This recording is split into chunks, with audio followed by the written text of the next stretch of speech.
Hello, and welcome to Biblical Scrolls, where we take a deeper dive into the hard to interpret, the obscure, or even the misinterpreted passages of Scripture. We will also look at apocryphal and pseudepigraphal texts and other historical manuscripts. We'll be using a variety of sources, so if you're committed to just one version of the Bible, this channel may not be for you. Now let's dig into today's passage.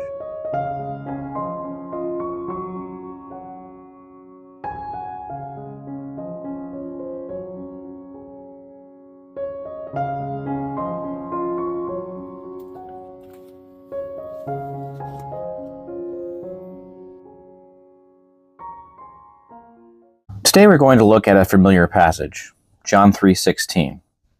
We're going to read it in the New King James Version. It says, "For God so loved the world that he gave his only begotten Son, that whoever believes in him should not perish, but have everlasting life." I want to focus in on the phrase, only begotten Son. This phrase in the King James or the New King James can be confusing. Hasn't Jesus always been?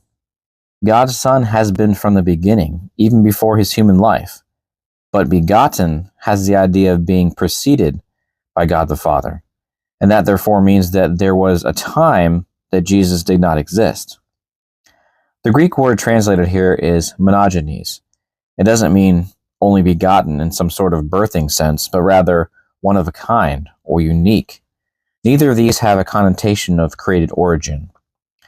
So Jesus is a unique son, and no other sons of God are like him. Sons of God are mentioned in other parts of the Bible, a famous one in Genesis 6 and a few times in Job.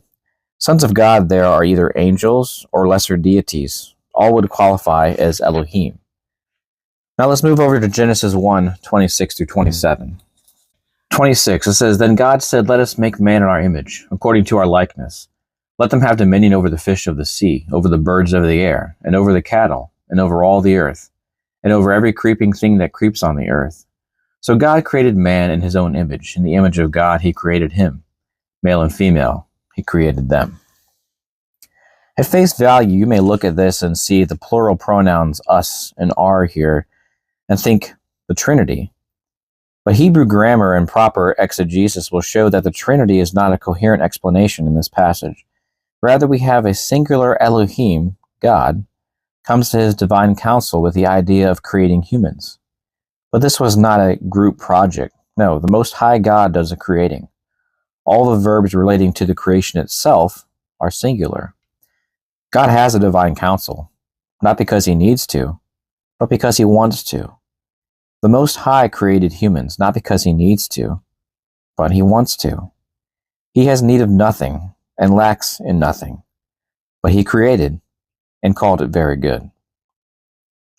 For more information on God's divine counsel, check out my video on it, and read Psalm 82, preferably in a version that translates Elohim as gods and not rulers, as the former is the most accurate translations. I hope you enjoyed this video and maybe even learned something. Please subscribe and give a thumbs up.